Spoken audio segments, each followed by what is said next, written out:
গাজায় ইসরায়েলি হামলায় নিহতের সংখ্যা ৬০,০০০ ছাড়ানোর প্রেক্ষাপটে ইউরোপ জুড়ে ইসরায়েলি পণ্য বর্জনের ডাক জোরালো হচ্ছে। আয়ারল্যান্ডের এক সাধারণ সুপারমার্কেট কর্মীর ব্যক্তিগত প্রতিবাদ থেকে শুরু হওয়া এই আন্দোলন এখন ইউরোপের বিভিন্ন দেশের রাষ্ট্রীয় নীতিতে প্রভাব ফেলছে। গত আগস্টে আয়ারল্যান্ডের নিউ ক্যাসেলে টেসকো সুপারমার্কেটের এক কর্মী প্রথমে গ্রাহকদের চুপি চুপি সতর্ক করতে শুরু করেন যে কিছু ফল ও সবজি ইসরায়েল থেকে আসা।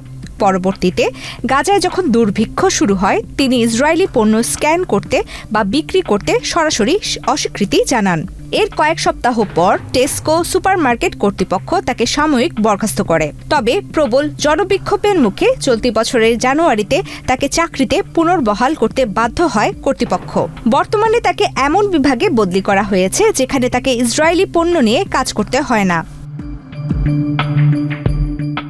ইউরোপ জুড়ে এখন ইসরায়েলের সঙ্গে বাণিজ্য বন্ধের জন্য শ্রমিক পর্যায়ে ব্যাপক চাপ তৈরি হয়েছে। আয়ারল্যান্ড, যুক্তরাজ্য এবং নরওয়ে শ্রমিক ইউনিয়নগুলো প্রস্তাব পাশ করেছে যে কোনো কর্মীকে ইসরায়েলি পণ্য হস্তান্তরে বাধ্য করা যাবে না। যুক্তরাজ্যের কো-অপ এবং ইতালির কুপ অ্যালেনজিয়া 3.0 ইতিমধ্যে কিছু ইসরায়েলি পণ্য সরিয়ে নিয়েছে।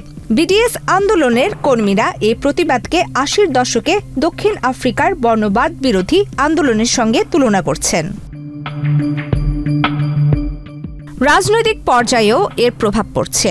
২০২৫ সালের আগস্টে স্লোভেনিয়া এবং ২০২৬ সালের শুরুতে স্পেন অধিকৃত পশ্চিম তীরের অবৈধ ইসরায়েলি বসতি থেকে আসা পণ্য আমদানি নিষিদ্ধ করেছে। নেদারল্যান্ডস ও আয়ারল্যান্ডেও একই ধরনের আইন পাশের প্রক্রিয়া চলছে। তবে এই আন্দোলন ঠেকাতে পাল্টা তৎপরতা চালাচ্ছে ইসরায়েলপন্থী গোষ্ঠীগুলো। বিনায়ে বার্থ ইন্টারন্যাশনাল নামক সংস্থা আয়ারল্যান্ডের প্রস্তাবিত আইনের বিরোধিতা করে দাবি করেছে এটি মার্কিন কোম্পানিগুলোর স্বার্থ বিঘ্নিত করবে। ফাঁস হওয়া নথিতে দেখা গেছে ইসরায়েল সরকার সরাসরি অর্থায়ন করে ইউরোপে বিডিএস বিরোধী আইনগত ও রাজনৈতিক নজরদারি চালাচ্ছে। অন্যদিকে জার্মানি বিডিএস আন্দোলনকে ইহুদি বিদ্বেষী হিসেবে ঘোষণা করেছে। যুক্তরাজ্যেও এলনেট নামক ইসরায়েলিপন্থী সংস্থা সরকারি দলের রাজনীতিবিদদের ইসরায়েল সফরে অর্থায়ন করছে বলে অভিযোগ উঠেছে। তবু সাধারণ মানুষ ও শ্রমিকদের এই আন্দোলন ইউরোপের রাজনীতিতে এক নতুন মেরুকরণ সৃষ্টি করেছে।